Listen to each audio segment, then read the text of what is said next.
Hello dear students, कैसे हो आप सब।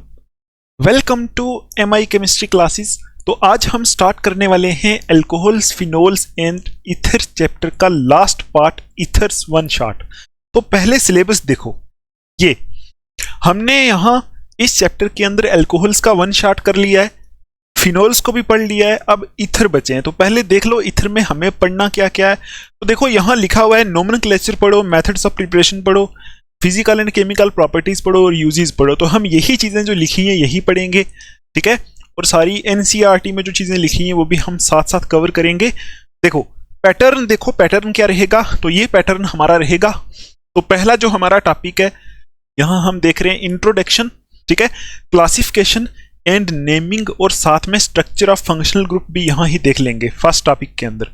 फिर हम देखेंगे मेथड्स ऑफ प्रिपरेशन, फिर देखेंगे फिजिकल प्रॉपर्टीज, फिर देखेंगे केमिकल रिएक्शंस, और लास्ट पे हम यूजेस ऑफ ईथर्स देखने वाले, ठीक है।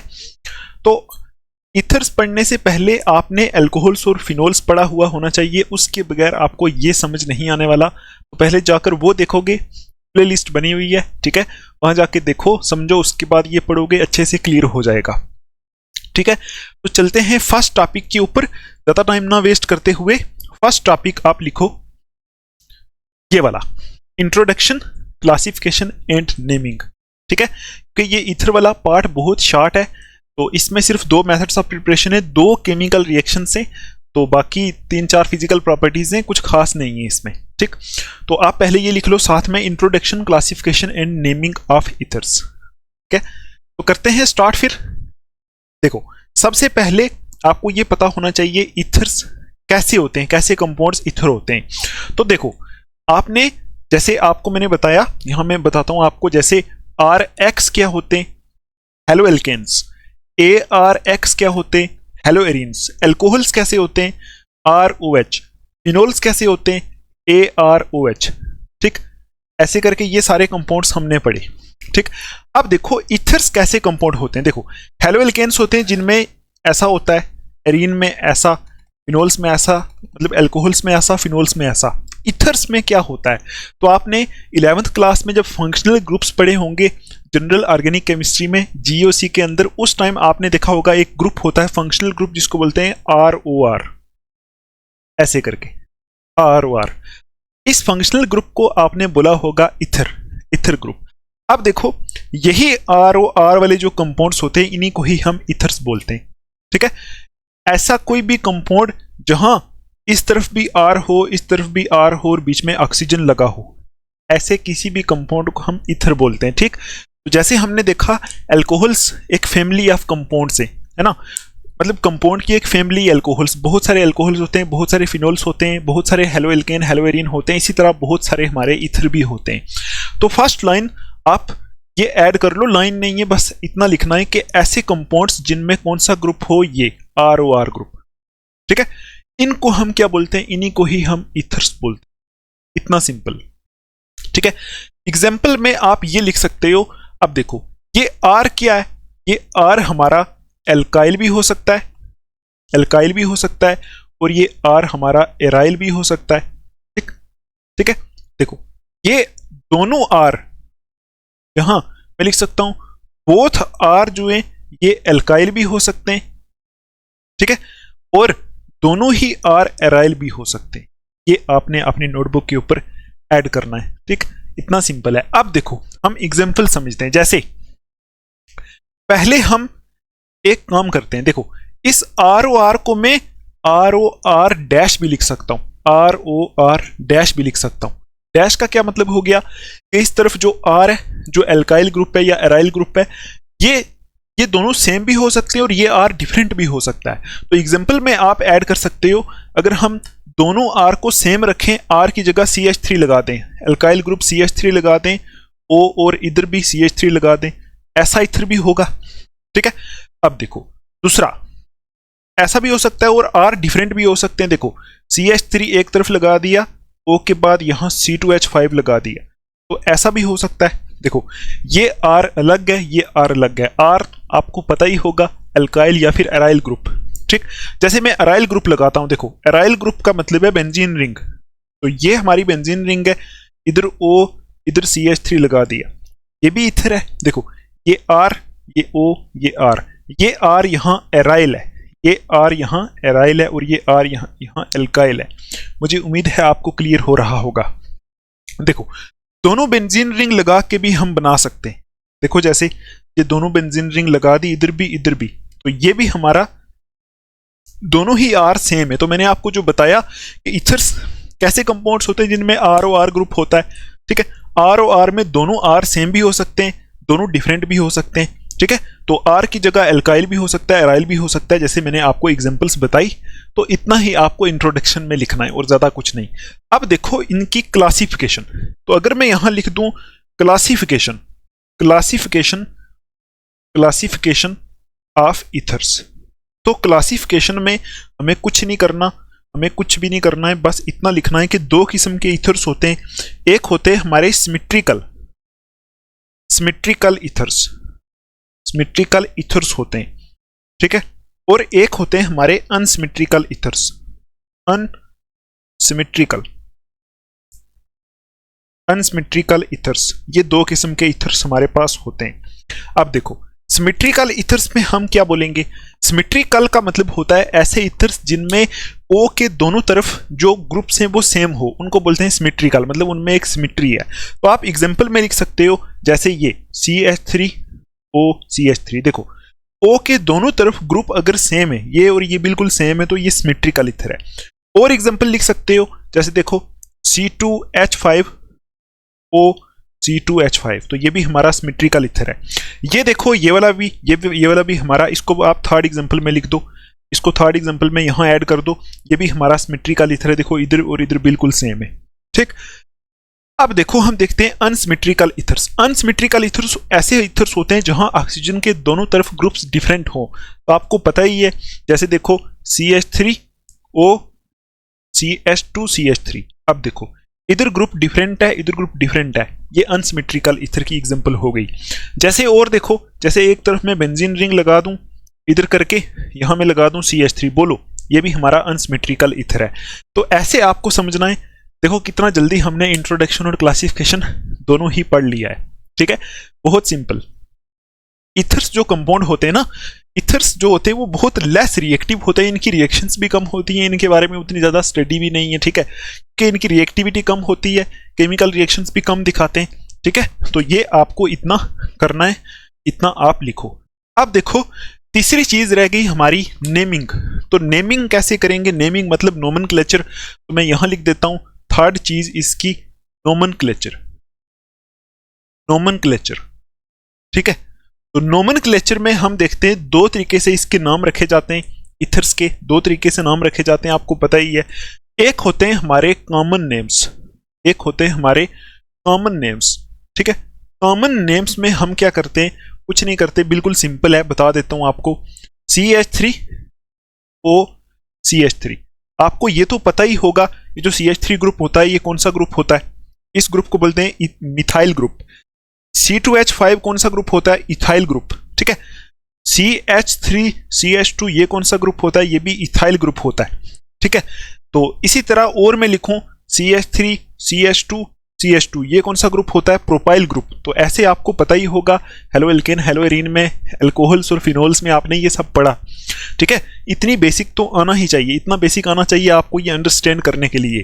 तो आप देखो यहां आपको करना क्या है, कॉमन नेम में नाम कैसे लिखना है। तो देखो यहां भी मिथाइल है, यहां भी मिथाइल है, तो सीधा सीधा आप बोलो इसको di methyl ether, that's it, ठीक। ऐसे करके आप कॉमन नाम लिखोगे, कॉमन नेम लिखोगे, ठीक है। तो पहले जो हमारे ये ग्रुप्स लगे हुए हैं इनके नाम लिखने, ठीक, और आगे ईथर लगा देना, ऐसे इनके कॉमन नेम रखे जाते हैं। जैसे मैं बोलूं एक और का नाम ले लूं मैं, CH3OC2H5। अब देखो ये ग्रुप कौन सा है? मिथाइल। ये ग्रुप कौन सा है? इथाइल। दोनों ग्रुप डिफरेंट हैं, इसका नाम कैसे रखेंगे? देखो ये इथाइल ग्रुप है, ये मिथाइल ग्रुप है, दोनों को अल्फाबेटिकल ऑर्डर में अरेंज करना है, नोमेनक्लेचर के रूल्स। देखो पहले इथाइल आएगा फिर मिथाइल आएगा, जैसे यहां हमने लिखा था ये मिथाइल है, ये भी मिथाइल है, डाई मिथाइल ईथर। यहां क्या लिखेंगे? Ethyl methyl ether, that's it. पहले इथाइल आएगा फिर मिथाइल, क्योंकि पहले ई आता है। यहां लिखेंगे थाइल थाइल थाइल थाइल, आगे लगाना है ईथर, ठीक है, ऐसे करके हम इनके इथर्स के कॉमन नेम्स लिखते हैं। ठीक, मुझे उम्मीद है आपको क्लियर हो गया होगा। आप देखो दूसरे जो नाम होते हैं उनको बोलते हैं IUPAC नेम्स। IUPAC नेम्स, तो ये कैसे नाम रखे जाते हैं इनके, ये भी बहुत आसान होता है। कैसे आसान होता है, देखो यहां मैं एक ईथर लेता हूं, सीधा सीधा आपको नाम दिखाता हूं। अब यहां करना क्या पड़ता है कि दो ईथर हम लिख लेते हैं पहले, एक ये लिखा एक ये लिखा, CH3O CH2 CH3। ठीक, देखो अगर तो दोनों तरफ ग्रुप सेम है, ठीक है, तो फिर सीधा सीधा एक ग्रुप को इतने को नाम बोल दो, इतने का नाम। देखो अगर CH3 हो तो इसको बोलते हैं मिथाइल, अगर CH3O हो इस पूरे ग्रुप को बोल देते हैं, ये मिथाइल है ना, तो O लगा दे तो इस ग्रुप को बोलते हैं मिथॉक्सी। ठीक, और आगे जो है इस ग्रुप को हम बोल देंगे मीथेन। ठीक, जैसे देखो CH3O, CH3 मिथाइल था, मिथाइल और O को मिलाएंगे मिथॉक्सी बन जाएगा। CH3 कहां से बना है, CH4 से। ठीक है, CH4 को क्या बोलते हैं, मीथेन। तो अब आप क्या बोलोगे, इसका नाम CH3 और O को मिला के क्या बोलते हैं, मिथॉक्सी, तो इसका नाम आएगा मिथॉक्सी, मिथॉक्सी मीथेन। ठीक, ये आ गया हमारा जहां दोनों तरफ सेम ग्रुप्स हो। इसी तरह यहां अगर दोनों तरफ ये CH2 CH3 ग्रुप होगा तो आएगा इथॉक्सी इथेन, ऐसे करके आएगा। ठीक, अगर यहां अनसिमेट्रिकल ईथर है, एक तरफ छोटा ग्रुप है एक तरफ बड़ा ग्रुप है, तो हम क्या करेंगे, लास्ट टाइम जो हम फाइनल ऐसे जहां मैंने जैसे आगे जो लिखा ना, यहां मीथेन लिखा, तो अगर एक तरफ छोटा ग्रुप है एक तरफ बड़ा ग्रुप है, तो आगे पेरेंट चेन जिसको बोलते हैं ना, आगे हम बड़े वाले का नाम लिखेंगे। ठीक है, जैसे पीछे स्टार्टिंग में हमने क्या लिखना है, स्टार्टिंग में छोटे वाले को O के साथ कंबाइन करके नाम लिख लेना है इस ऐसे केसेस में, और फाइनल जो हम लिखेंगे वो बड़े वाले का नाम लिखेंगे। ठीक, जैसे देखो इसमें छोटे वाला ग्रुप कौन सा है, ये वाला, इसको O से मिलाओ, क्या बोलेंगे, इसको मिथॉक्सी बोलेंगे, तो इसका नाम आएगा मिथॉक्सी।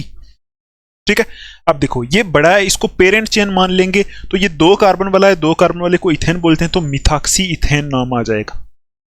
ठीक है, मुझे उम्मीद है आपको क्लियर हो रहा होगा। ठीक, जैसे आप ये बोलो,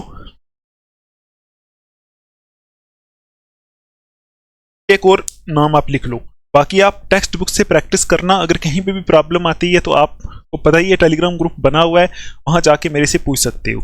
जैसे देखो ये इसका नाम लिख के बताओ, इस तरफ हमारे पास बेंजीन लगा है, इस तरफ OCH3 है, इसका नाम कैसे लिखेंगे, बोलो बड़ा ग्रुप कौन सा है, बड़ा ग्रुप ये वाला है, तो इसको पेरेंट चेन मानेंगे, छोटा ग्रुप ये वाला है तो इसको हम पीछे प्रीफिक्स में डाल देंगे, तो प्रीफिक्स में इसको कैसे बनाएंगे, CH3O को क्या बोलते हैं, मिथॉक्सी। ठीक है, मिथॉक्सी। और ये जो बच गया ये क्या है, बेंजीन, तो यहां इस केस में इसको बेंजीन ही लिखते हैं सीधा, मिथॉक्सी बेंजीन। ऐसे करके आप इथर्स के नाम रख सकते हो। ठीक है, तो इतना ही हम रखेंगे, नोमेनक्लेचर को ज्यादा नहीं लेंथी करेंगे। आप टेक्स्ट बुक में जाओ, जो इसके एग्जाम्पल्स हैं करो, कोशिश करो। ठीक है, कोशिश करने के बगैर कुछ हो नहीं सकता। ठीक, तो अगर आपको इंट्रोडक्शन समझ आई, मैं यहां लिख देता हूं, यहां मैं लिख देता हूं इसकी इंट्रोडक्शन। इंट्रोडक्शन, अगर आपको इंट्रोडक्शन, क्लासिफिकेशन और IUPAC नेम्स और कॉमन नेम्स रखना आ गया, तो आप एक बार इस लेक्चर को लाइक कर दो। उसके बाद हम आगे चलते हैं, एक अच्छा सा कमेंट कर सकते हो। ठीक है, ताकि कोई और देखेगा तो वो भी लेक्चर देखेगा। ठीक है, मुझे भी थोड़ी सी मोटिवेशन मिलेगी। ठीक है, तो कर दो अच्छे से कमेंट, फिर हम चलते हैं आगे। तो एक बार हटा दें इसको, आप एक बार लिख लो, फिर हटा देते हैं, फिर आगे चलते हैं। तो अभी आप देखो एक और टॉपिक जिसका नाम है, देखो स्ट्रक्चर ऑफ फंक्शनल ग्रुप, के जो इथर फंक्शनल ग्रुप होता है उसका स्ट्रक्चर कैसा होता है। ठीक है, तो देखो एक्चुअल में मैंने आपके लिए एक मॉडल बनाया है ऐसा, देखो ये मॉडल आपको दिख रहा है। देखो ये जो रेड वाला है ये ऑक्सीजन है। ठीक है, इसके इस तरफ एक R ग्रुप लगा हुआ है, मैं आपको दिखाता हूं। देखो ये रेड ऑक्सीजन है, इस तरफ एक R ग्रुप लगा है। ठीक है, और इस तरफ भी एक R ग्रुप लगा है। तो अगर हम मॉडल बनाएं तो दिखता ऐसा है। ठीक है, ऐसा दिखता है, मुझे उम्मीद है आपको दिख रहा होगा। अगर यहां से पकड़ूं, यहां ऐसा स्ट्रक्चर होता है, ऐसा फंक्शनल ग्रुप होता है। ठीक, ये क्या है, एल्काइल ग्रुप, ये ऑक्सीजन, ये भी एल्काइल ग्रुप। अब देखो ये ग्रुप बड़ा भी हो सकता है और ये ग्रुप छोटा भी हो सकता है। मतलब ये वाले ग्रुप से ना, जो दोनों एल्काइल ग्रुप, ये बड़े भी हो सकते हैं, ये छोटे भी हो सकते हैं, ये एराइल भी हो सकते हैं, ये एल्काइल भी हो सकते हैं, सब कुछ हो सकते हैं। तो ओवरऑल ये दिखता कुछ ऐसा है इथर का ग्रुप। ठीक है, ये जो इथर मतलब ईथर का जो फंक्शनल ग्रुप होता है ना वो एक्चुअल में दिखता ऐसा है। ठीक, आप देखो यहां होता क्या है, आप देखो इस तरफ भी एल्काइल ग्रुप लगेगा या एराइल ग्रुप लगेगा, इस तरफ भी वैसा ही ग्रुप लगेगा, इन दोनों में इंटरेक्शन होती है। आप देखो इधर भी बॉन्ड है, ठीक है, इधर बॉन्ड है, इधर बॉन्ड है, इधर बॉन्ड है, इधर भी बॉन्ड है, ये भी बॉन्ड है, ये भी बॉन्ड है।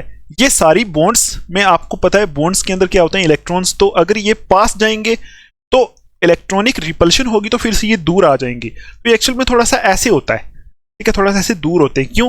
कि ये बॉन्ड पेयर में रिपल्शन है, इसकी बॉन्ड्स और इसकी बॉन्ड में भी रिपल्शन है, इस बॉन्ड और इस बॉन्ड के बीच में रिपल्शन की वजह से ये थोड़ा सा दूर हो जाते हैं ऐसे। ठीक, और एक्चुअल में यहां होता क्या है कि ये जो एंगल है ना, ये एक्चुअल में आपको अगर मैं बताऊं तो यहां एक्चुअल में इस ऑक्सीजन की ज्योमेट्री, यहां ऑक्सीजन की यहां हाइब्रिडाइजेशन sp3 होती है। ठीक है, sp3 होती है, लेकिन sp3 के ऊपर दो लोन पेयर होते हैं। ठीक है, sp3 के ऊपर दो लोन पेयर है, तो यहाँ एक्चुअल में कुछ टेट्राहेड्रल बनना चाहिए था, लेकिन ऐसा होता नहीं। ये एंगल जो है थोड़ा सा टेट्राहेड्रल एंगल से बड़ा हो जाता है। ठीक, तो आपको ज्यादा नहीं सोचना है, ठीक है, ज्यादा नहीं सोचना है। आप हायर क्लासेस में जाओगे तो आप और अच्छे से इसको समझोगे। अभी बस आपको इतना सोचना है कि ये हमारा ईथर का मॉडल है। ठीक, अब इसी बेस पे हम ये देखेंगे। यहां इसको अगर मैं यहां रखूं तो ऐसा कुछ आएगा। ठीक है, ऐसा देखो, ये ऑक्सीजन है, इस तरफ CH3, इस तरफ CH3 लगता है। ठीक है, अब देखो यहां हम इसको थोड़ा सा थ्योरेटिकली समझ लेते हैं। तो समझने के लिए आपको क्या करना है, आपको कुछ नहीं, बस देखना है। तो पहली चीज आपको पता है, यहां ऑक्सीजन के ऊपर लोन पेयर तो होते ही हैं दो। ठीक है, ये बॉन्ड एंगल होता है 111.7 डिग्री, टेट्राहेड्रल 109.8 डिग्री होता है। आई थिंक उससे ये बॉन्ड एंगल थोड़ा सा बढ़ जाता है। क्यों बढ़ जाता है? क्योंकि टेट्राहेड्रल होता है ना, ये थोड़े से नीचे होते हैं, ऐसे नीचे। ठीक है, क्योंकि आपको पता है टेट्राहेड्रल कैसा होता है, टेट्राहेड्रल स्ट्रक्चर होती है कुछ ऐसे। ठीक, तो इसमें ये जो बॉन्ड एंगल है ना, ये थोड़े से कम होते हैं। तो अगर ये बॉन्ड्स दूर हो जाएंगी तो बॉन्ड एंगल बढ़ जाएगा, इसलिए यहां टेट्राहेड्रल से थोड़ा सा बड़ा होता है एंगल। क्यों होता है? कि इस ग्रुप में रिपल्शन होती है, इस बॉन्ड में रिपल्शन क्यों होती है? क्योंकि बॉन्ड्स के बीच में इलेक्ट्रॉन्स होते हैं, इलेक्ट्रॉन का चार्ज सेम होता है ना, माइनस माइनस, उसमें रिपल्शन होती है। ठीक, तो ये होता है इसका फंक्शनल ग्रुप जो मैंने आपको बता दिया। ठीक है, एक्चुअल में जो है वो स्ट्रक्चर ऐसी होती है जो आपको मैंने मॉडल बना के दिखाया। जब हम ऐसे लिखते हैं ना, ऐसे लिख देते हैं ना CH3 और CH3, ऐसा एक्चुअल में होता नहीं। ठीक है, ऐसा एक्चुअल में होता नहीं, क्योंकि जब आप बाद में जाओगे स्टीरियो केमिस्ट्री पढ़ोगे ना, आगे हायर क्लासेस में स्टीरियो केमिस्ट्री होती है 3D, जो मैंने आपको एल्केन हेलोरीन में पढ़ाया था, थोड़ा सा 3D अरेंजमेंट लेके स्टडी करनी होती है हमें मॉलिक्यूल्स की। हमें देखना होता है एक्चुअल में मॉलिक्यूल कहाँ है। उस टाइम आप ईथर की स्ट्रक्चर ऐसी बनाओगे। अभी जब हम रिएक्शंस पढ़ेंगे ना, हम ऐसी बना के करेंगे। ठीक है, लेकिन एक्चुअल में आपको मैंने दिखाया ऐसी होती है। तो अब क्या याद रखोगे आप? कुछ भी नहीं, बोलोगे कि इसमें ऑक्सीजन के ऊपर दो लोन पेयर होते हैं। ठीक है, बॉन्ड एंगल थोड़ा सा टेट्राहेड्रल एंगल से ज्यादा होता है। अब इस बॉन्ड एंगल ज्यादा होने की वजह से इन ईथर्स के अंदर डायपोल मूवमेंट थोड़ी सी कम हो जाती है, पोलैरिटी कम हो जाती है, इसलिए ईथर लेस रिएक्टिव हो जाते हैं। वो भी आगे मैं आपको बताऊंगा। आप देखो यहां in ethers the two bond pairs and two lone pairs of electrons on oxygen are arranged approximately in a tetrahedral arrangement.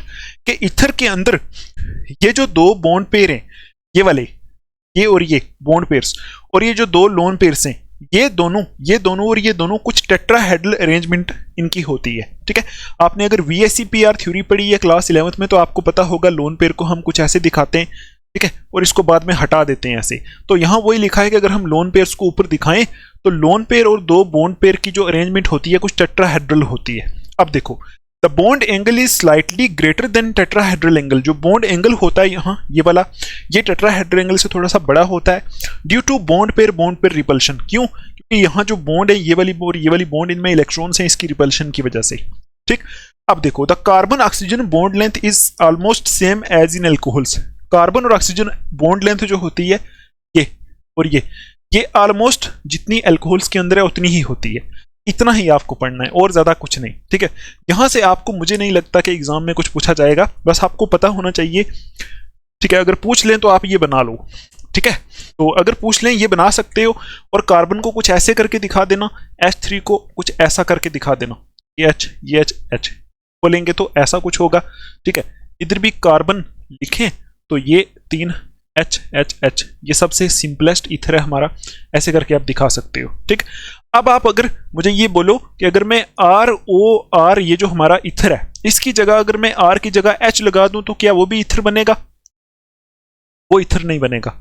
ठीक, ये याद रखना, अगर R की जगह मैं H और इधर मैं H लगा दूं तो ये HOH ये कुछ वाटर बन रहा है, ये इथर नहीं बन रहा है। ठीक है, इथर के लिए हमेशा R की जगह एल्काइल ग्रुप होना चाहिए या एराइल ग्रुप होना चाहिए, दोनों ही एल्काइल या एराइल होने चाहिए, ये याद रखना। ठीक, एक भी अगर H होगा ना तो इथर नहीं बनेगा। जैसे सपोज अगर मैं इस R की जगह CH3 लगा दूं, ठीक है, और दूसरी तरफ H लगा दूं तो देखो ये इथर नहीं है, ये अल्कोहल बन गया है। देखो ना, ये OH अल्कोहल बन गया है। तो इसलिए इथर बनाने के लिए दोनों R एल्काइल या फिर एराइल होने चाहिए, ये भी याद रखना। ये स्ट्रक्चर ऑफ फंक्शनल ग्रुप है, लिख लो इसको।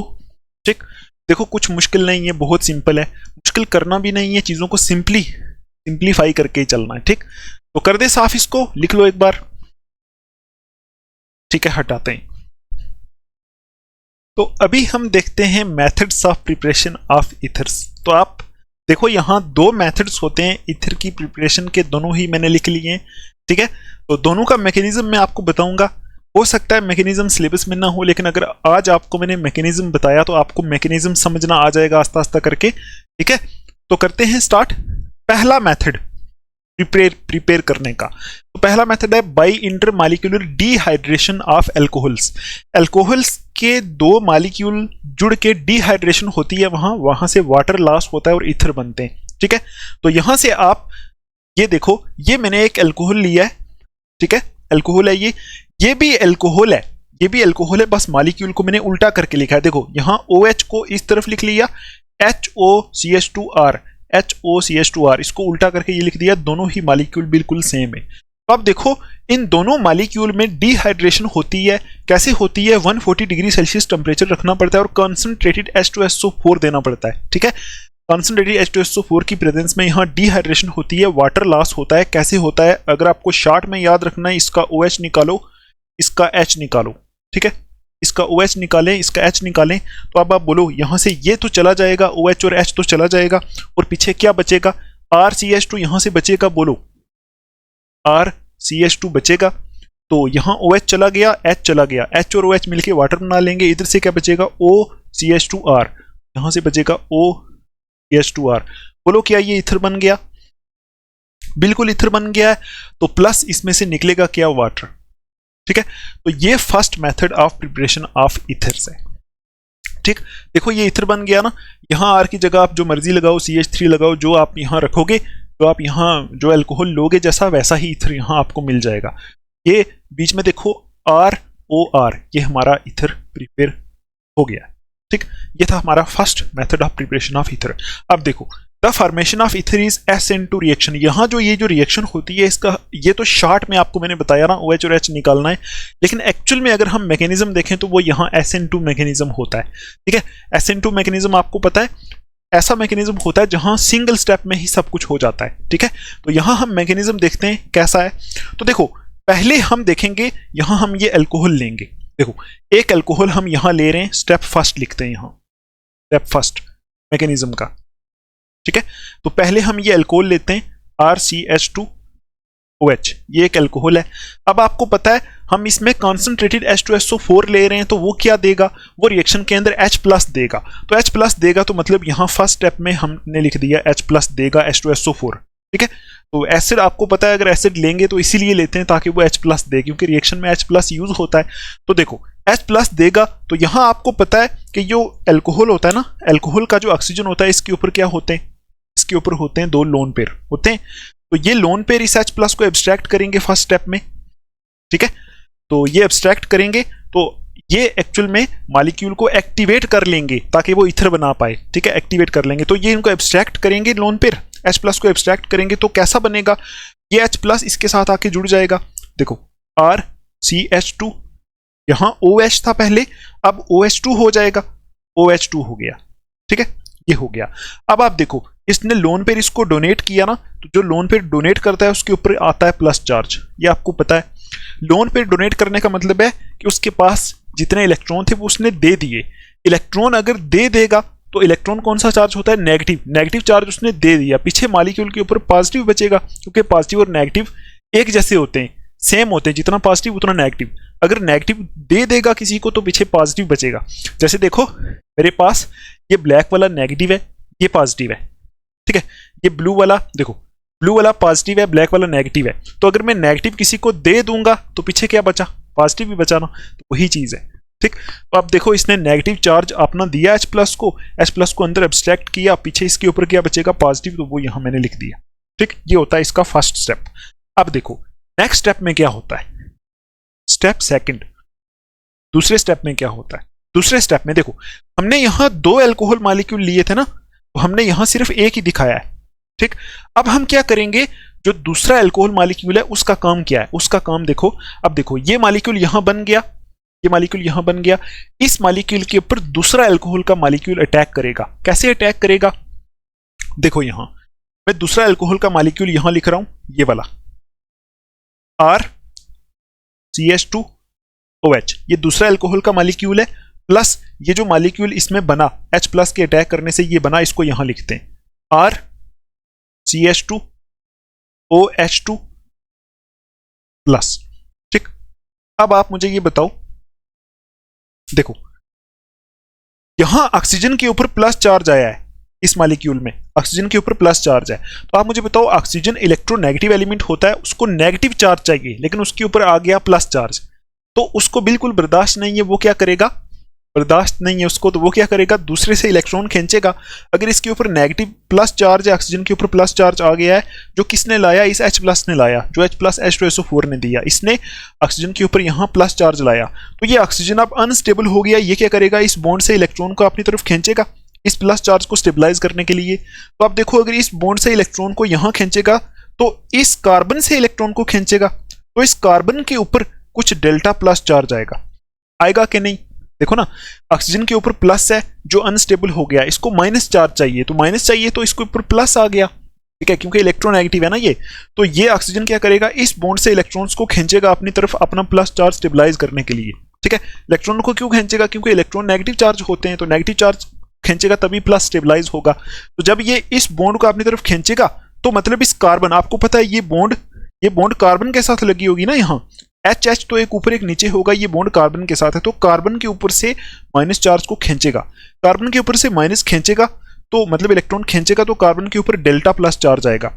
अब आप मुझे बताओ, क्या इसके ऊपर लोन पेयर हैं, इस अल्कोहल, दूसरा अल्कोहल का मॉलिक्यूल जो हमने लिया इसके ऊपर लोन पेयर हैं, तो क्या ये लोन पेयर ऐसा हो सकता है कि ये लोन पेयर क्या करें, इसके ऊपर अटैक करें, ठीक होगा ना ऐसा, क्योंकि आपको पता है ये OH2 बन गया है, ये एक अच्छा लिविंग ग्रुप है, ये बाहर निकल के, यहां से बाहर निकल के अच्छे से स्टेबल रहना चाहता है, रह सकता है, ठीक। तो ये वाला क्या करेगा, इसके ऊपर अटैक करेगा, ठीक है। 1 सेकेंड रुकना, 1 सेकेंड रुक जाया करो।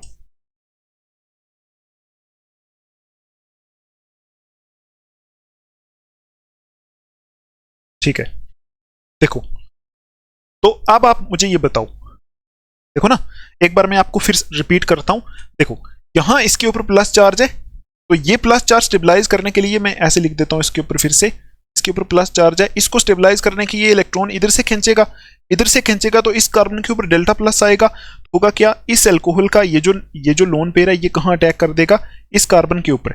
जैसा ही ये इस कार्बन के ऊपर अटैक करेगा ना, ये OH2 बाहर निकलना चाहता है, बाहर जाके ये वाटर बनेगा, बाहर जाके ये वाटर बनेगा जो अच्छा स्टेबल कंपाउंड है, तो ये क्या करेगा, ये यहां से पूरा ही निकल जाएगा ऐसे करके।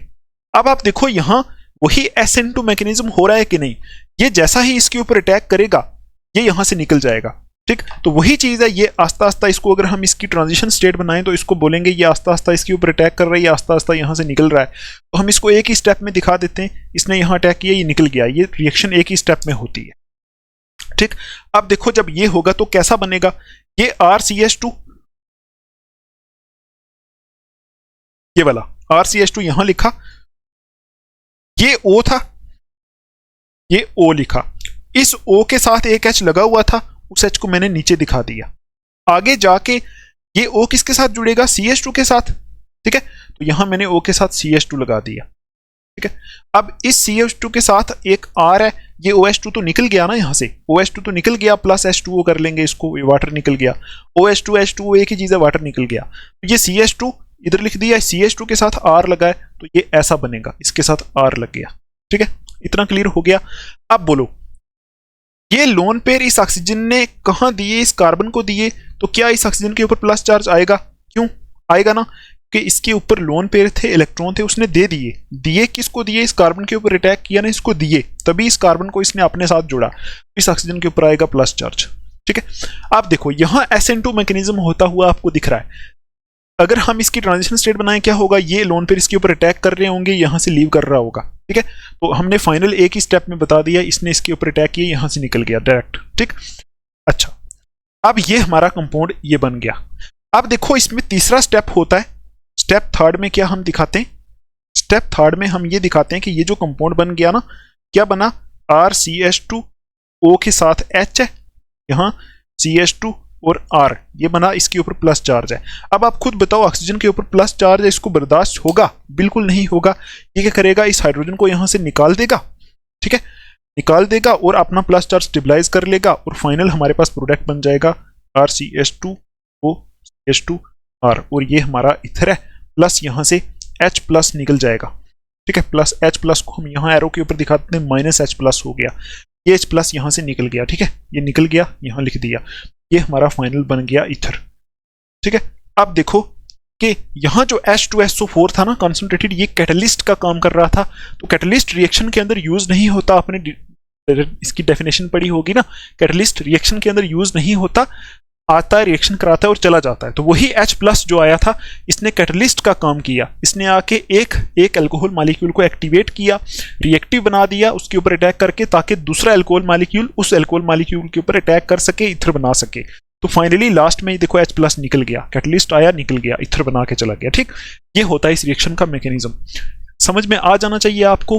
अगर थोड़ी बहुत भी आपके पास केमिस्ट्री की नॉलेज है तो आपको समझ में आ ही जाएगा, अगर नॉलेज नहीं तो फिर आपको थोड़ी सी प्रॉब्लम आ सकती है। ठीक है, अब आपने एक पॉइंट यहां लिखना है, वो पॉइंट क्या है, 1 सेकेंड रुको, इसी मैकेनिज्म के नीचे एक पॉइंट लिख लो, दिस मेथड, ये जो मेथड हमने पढ़ा ना, by intermolecular dehydration of alcohols, इसके नीचे लिखो दिस मेथड। ठीक है, ये जो मेथड होता है, this method is suitable for the preparation of ethers, is suitable for the preparation of ethers having 1 degree alkyl group only. ठीक, of ethers having 1 degree alkyl groups only. ठीक है, तो यहां एक और पॉइंट लिख लो, the dehydration of 2 degree and 3 degree alcohols give alkenes as major products, as major product। ठीक है, ये 2 लाइनें आपने यहां लिख लेनी है। तो आपको कुछ नहीं करना है, याद आपको इतना ही रखना है बस। अगर आ गया तो आप मैकेनिज्म दिखा सकते हो, सीधा सीधा ये दिखा सकते हो। ये याद रखना, इस मेथड को हम सिर्फ तब ही यूज कर सकते हैं अगर ये जो हमने अल्कोहल लिया है ना, ये अल्कोहल 1 डिग्री हो, मतलब अल्कोहल के ऊपर जो अल्काइल ग्रुप में ये 1 डिग्री हो। मतलब सीधा सीधा बोलो, अगर हम प्राइमरी अल्कोहल यहां लेंगे तब ही इस मेथड से हम इथर को बना सकते हैं। अगर हम सेकेंडरी या फिर टर्शरी अल्कोहल को यहां यूज करेंगे तो आपको मैंने पहले अल्कोहल्स में बताया था, अल्कोहल्स में डिहाइड्रेशन होती है, जिसका हमने मैकेनिज्म भी पढ़ा था। तो डिहाइड्रेशन का चांस सबसे ज्यादा टर्शरी अल्कोहल में होता है, जो मैंने आपको बताया था। डिहाइड्रेशन की तरफ सबसे ज्यादा रिएक्टिव टर्शरी अल्कोहल होते हैं, फिर सेकेंडरी, फिर प्राइमरी। तो अगर यहां मतलब देखो मैं क्या बोल रहा हूं, डिहाइड्रेशन की तरफ सबसे ज्यादा रिएक्टिव कौन होते हैं, टर्शरी अल्कोहल, फिर सेकेंडरी, फिर प्राइमरी। तो अगर यहां आपको मैंने बताया था, जब हमने वहां अल्कोहल की डिहाइड्रेशन की थी ना, अल्कोहल की डिहाइड्रेशन से क्या बनते हैं, एल्कीन्स ज्यादा बनते हैं। ठीक। तो अगर हम प्राइमरी अल्कोहल्स लेंगे उनकी डिहाइड्रेशन से ईथर बनेंगे यहाँ, अगर हम यहाँ सेकेंडरी या फिर टर्शरी अल्कोहल लेंगे उनकी डिहाइड्रेशन से एल्कीन बन जाएंगे, ठीक है, क्योंकि उनकी डिहाइड्रेशन से एल्कीन बनते हैं, इसलिए यहाँ ये लिखा है this method is suitable for the preparation of ethers having 1 degree alkyl groups only. ये ऐसे ईथर्स बनाने के लिए यूज होता है ये वाला मेथड जिस ईथर में ये जो अल्काइल ग्रुप हो ना ये सिर्फ 1 डिग्री हो। तो मतलब ऐसा भी बोल सकते हैं यहाँ ऐसे अल्कोहल यूज होते हैं जहां 1 डिग्री अल्कोहल मतलब प्राइमरी अल्कोहल यूज होते हैं। ये देखो दूसरा point, dehydration of second degree and third degree alcohols give alkenes as major product. अगर हम यहाँ सेकंड डिग्री या 3 डिग्री मतलब सेकेंडरी या टर्शरी अल्कोहल लेके इस ईथर को बनाने की कोशिश करेंगे ना तो यहाँ ईथर नहीं बनेगा, एल्कीन बन जाएगा। इसलिए हमें यहाँ प्राइमरी अल्कोहल ज्यादातर लेने पड़ते हैं। ठीक, मुझे उम्मीद है आपको क्लियर हो गया। तो यहाँ मैंने बहुत बार बोल दिया है तो आप थोड़ा सा उसको इग्नोर करना, क्योंकि मेरी कोशिश थी कि मैं आपको समझा पाऊँ चीज़। ठीक, तो आप ज़्यादा बोलते रहते हो कि मैं बहुत ज़्यादा बोल देता हूँ लेक्चर के अंदर, बार बार बोलता हूँ। तो यहाँ मैंने आज बार बार बोल दिया है, थोड़ा सा उसको बर्दाश्त कर लेना। तो चलते हैं अभी नेक्स्ट मेथड के ऊपर। तो यहाँ देखो दूसरा मेथड है विलियमसन्स सिंथेसिस। ये बहुत इंपॉर्टेंट है, डायरेक्ट एग्जाम में पूछा जा सकता है। How can you prepare ethers from Williamson synthesis. तो यहाँ विलियमसन किसी साइंटिस्ट का नाम है, तो उस साइंटिस्ट ने ये प्रिपरेशन बताई होगी, इसलिए ये हमारा सिस्टम है इधर। तो ये एक इंपॉर्टेंट मेथड है, ऑल टाइप्स ऑफ ईथर यहाँ से बन सकते हैं। ठीक, तो यहाँ कराते क्या है, यहाँ हम लेते हैं सोडियम एल्कोक्साइड। ठीक है, हम एक सोडियम एल्कोक्साइड लेते हैं। एल्कोक्साइड क्या होता है मैंने आपको बताया हुआ है पहले कि यहां अगर मैं बोलूं आपको ROH, ये अल्कोहल है ना, अल्कोहल का H हटा दें तो क्या बचेगा, RO माइनस। ठीक, तो इसको बोलते हैं एल्कोक्साइड आयन। ठीक है, इसके साथ अगर मैं यहाँ एक मेटल लगा दूं, जैसे सोडियम लगा दूं, तो Na प्लस और O के ऊपर माइनस आएगा, ये बन गया सोडियम एल्कोक्साइड। ठीक है, तो यहाँ देखो, यहाँ हम करते क्या है, ये सोडियम एल्कोक्साइड है और इसके ऊपर हम अटैक कराते हैं, ये क्या है RX क्या होता है बोलो, RX होते हैं हेलो एल्केन्स। ठीक है, हेलो एल्केन का अटैक हम कराते हैं, मतलब ऐसा बोलो सोडियम एल्कोक्साइड और हेलो एल्केन दोनों को आपस में रिएक्ट कराते हैं, तो यहां से हमारे पास भी ईथर बन जाते हैं। ऐसे मेथड को हम बोलते हैं विलियमसन सिंथेसिस। आपसे कोई पूछे विलियमसन सिंथेसिस में कैसे ईथर प्रिपेयर करते हैं, आप बोलोगे सोडियम एल्कोक्साइड और एल्काइल हैलाइड दोनों को आपस में रिएक्ट कराते हैं, तो होता क्या है, यहां से ये Na और X निकल जाता है। ये Na और X ये शॉर्ट फॉर्म है, मैकेनिज्म में आपको दिखाऊंगा। यहां से Na और X को निकालो तो ईथर बन जाएगा सीधा सीधा। ठीक, NaX निकला तो यहां से क्या बच गया, RO, बोलो R और O बच गया, यहां से X चला गया, यहां भी R बच गया, R डैश बन गया। तो मैंने आपको बताया था कि ईथर ही होते हैं, तो प्लस यहां से NaX मिल गया। ठीक, तो NaX आपको पता है हैलोजन होते हैं, तो अगर Cl लगा होगा तो NaCl, Br लगा हो तो यहाँ से NaBr निकलेगा, I लगा होगा तो NaI निकलेगा। ठीक है, तो यहाँ से हमारे ईथर ऐसे प्रिपेयर होते हैं। ठीक है, अब देखो इस रिएक्शन का मैकेनिज्म, ये आपको समझ आ गया। ठीक है, यहाँ क्या लिखा है, यहाँ भी जो रिएक्शन है वो भी किस मैकेनिज्म से जाती है, SN2 मैकेनिज्म। SN2 मतलब ये एक न्यूक्लियोफिलिक सब्स्टिट्यूशन रिएक्शन है। यहाँ भी SN2 रिएक्शन थी ना, SN2 मैकेनिज्म। SN2 मैकेनिज्म किसका होता है, न्यूक्लियोफिलिक सब्स्टिट्यूशन रिएक्शन का। तो ये भी एक न्यूक्लियोफिलिक सब्स्टिट्यूशन रिएक्शन ही थी। यहाँ देखो जब इस H+ ने यहाँ अटैक किया था ना, उसके बाद ये न्यूक्लियोफाइल ही है जिसने यहाँ इलेक्ट्रोफाइल के ऊपर प्लस वाले कार्बन के ऊपर अटैक किया, न्यूक्लियोफिलिक सब्स्टिट्यूशन है। ये भी यहाँ न्यूक्लियोफिलिक सब्स्टिट्यूशन बाई मालिक्यूलर है, मतलब SN2 मैकेनिज्म से जाएगी। कैसे जाएगी, तो यहाँ मैकेनिज्म आप भी लिख लो, एक बार लिख लो थोड़ा सा। देखो हम यहाँ क्या लेते हैं, हम यहां पहले लेते हैं एक हेलो, ये वाला एक हेलो एल्केन ले लेते हैं। क्या इसको मैं हेलो एल्केन बोल सकता हूं, बोलो RCH2X। क्या ये एक हेलो एल्केन है, बिल्कुल है ये हेलो एल्केन। ठीक है, RCH2X है, इसमें इसकी एक्चुअल में स्ट्रक्चर कैसी होगी, R C के साथ X जुड़ा होगा और H यहाँ ऐसा ही होगा ना, ये मतलब ये कार्बन और ऑक्सीजन बॉन्ड है। ठीक, इसमें RCH2X में C और X में बॉन्ड होगी। आपको पता है अगर आपने हेलो एल्केन पढ़ा है, C और X में बॉन्ड होगी। और आपको नेचर ऑफ CX बॉन्ड पढ़ाया था, तो यहाँ डेल्टा नेगेटिव होता है, इस कार्बन के ऊपर डेल्टा प्लस होता है। मुझे उम्मीद है आपको समझ में आया होगा। मतलब इसका नेचर क्या होगा, यहाँ डेल्टा प्लस होगा, इसके ऊपर डेल्टा माइनस होगा। ठीक है, क्योंकि ये हेलोजन लगा है, हेलोजन ज्यादा इलेक्ट्रोनेगेटिव होता है, इलेक्ट्रॉन को खींचता है अपनी तरफ, यहाँ से खींचेगा तो यहाँ डेल्टा प्लस आएगा। ठीक, आई समझ आपको। देखो आप बोलोगे नहीं यहां यहां इधर प्लस था फिर इधर प्लस कैसे आया, तो आप देखो ना इधर प्लस था तो ये भी यहां से इलेक्ट्रॉन ही खींचेगा ना, तो इधर भी प्लस ही आएगा। ठीक, यहां डेल्टा नेगेटिव है, क्यों? क्योंकि इसके ऊपर कोई प्लस चार्ज है नहीं। ये डेल्टा नेगेटिव इसलिए क्योंकि इसके ऊपर पहले से तो कोई चार्ज था नहीं, तो इसके पास इलेक्ट्रॉन खींचने की कैपेसिटी ऑलरेडी है, तो इस बॉन्ड से इलेक्ट्रॉन खींचेगा। ठीक, तो यहाँ डेल्टा प्लस आएगा। वही nature of C X bond haloalkane में आप पढ़ लो जाके, के बगैर कोई ऑप्शन नहीं है। तो आप देखो ये कैसे होगा अटैक। देखो ये हमने ये वाला उठा के लिख लिया है, ये हेलो एल्केन लिख लिया। इसकी रिएक्शन किससे होती है? यहाँ कौन इसके ऊपर अटैक करता है? Sodium alkoxide. मैं यहाँ लिख देता हूँ RONA प्लस और O माइनस। बोलो क्या O माइनस इसके ऊपर अटैक कर सकता है? देखो ना O माइनस है, ये इसके ऊपर अटैक कर सकता है, इस कार्बन के ऊपर कर सकता है। ठीक, तो अगर ये इसके ऊपर अटैक करेगा तो कैसे होगा सिस्टम फिर?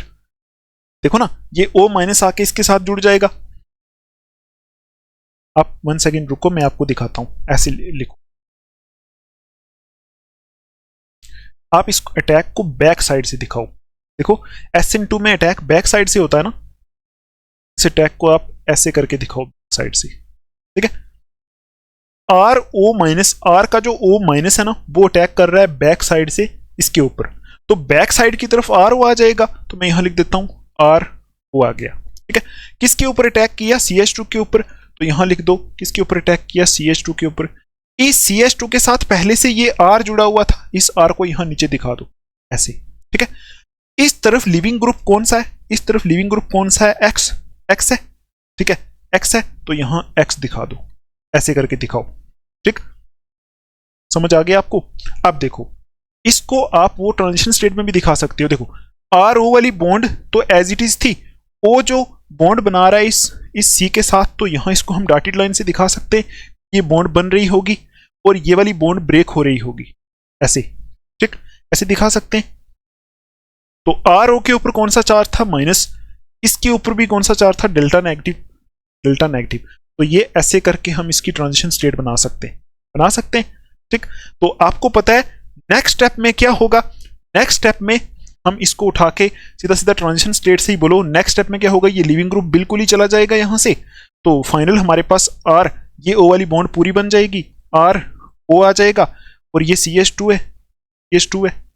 ठीक, RO, ये CH2 यहां हमने रखा है और इस तरफ ये R है, ये हमने R रखा है। ठीक, ये CH2 के इस तरफ R लगा, ये R इस तरफ लगा दिया। बोलो क्या ये इथर बन गया? बन गया ना इथर? बन गया ना इथर? देखो ना RO, ये R है। ठीक, अब देखो यहां RCH2 भी हो सकता था अगर आप यहां इसमें RCH2O लेते। देखो ना इसमें हम ये भी तो ले सकते थे RCH2OX, अगर आप ये लेते ना। ठीक है, हम प्लस, हम माइनस, सोडियम है, फिर सोडियम है, यहां प्लस। अगर हम ये लेते तो हमारा यहां से कैसा इथर बनता? ऐसा बनता। ठीक है, तो हमने यहां, आप ऐसे वैसे भी लेके कर सकते हो। ठीक है, आप इसकी जगह आप ये वाला लो जो मैंने यहां लिया। देखो इसकी जगह ये वाला लो, इसकी जगह आप ये वाला लेके भी करो। ठीक है, कोई प्रॉब्लम आती है आप टेलीग्राम पे मुझे पूछ सकते हो। ये वाला लो इसकी जगह, तो हमारा इथर सिमेट्रिकल बनेगा। अभी हमने यहां देखो, यहां हमने एक RCH2 लिया, एक R लिया, तो हमारा इथर अनसिमेट्रिकल बना, लेकिन है तो इथर ना, ये है तो ये इथर। ठीक है, ROR, देखो R, ये O और ये इस पूरे को R बोल दो, तो ROR ये इथर है। तो ये भी हमारी SN2 मैकेनिज्म है। मुझे उम्मीद है आपको क्लियर हो गया होगा। तो वही सेम है, ये अटैक कर रहा है। तो ये है हमारी विलियमसन सिंथेसिस ऑफ इथर्स। ठीक, अब देखो इसमें आपको क्या करना है, यहां भी आपको कुछ पॉइंट्स लिखने के better results are obtained better results यहां से भी आपको मिल सकते हैं। If alkyl halide is 1 degree, if alkyl halide is 1 degree, अगर एल्काइल हैलाइड मतलब ये वाला हेलो एल्केन, जब इसको एल्काइल हैलाइड बोलते हैं, अगर ये 1 डिग्री है तो बैटरी रिजल्ट मिलेंगे अच्छे से, ये यहां से इथर बन जाएंगे। ठीक है, इथर बन जाएगा। इन केस ऑफ 2 डिग्री लिख लो, in case of 2 degree alkyl halides, यहां मैं लिख देता हूं एक पॉइंट और, इन केस, थोड़ा सा गड़बड़ हो रहा है आज, इन case of 2 degree alkyl halides, elimination in case of 2 degree alkyl halides, elimination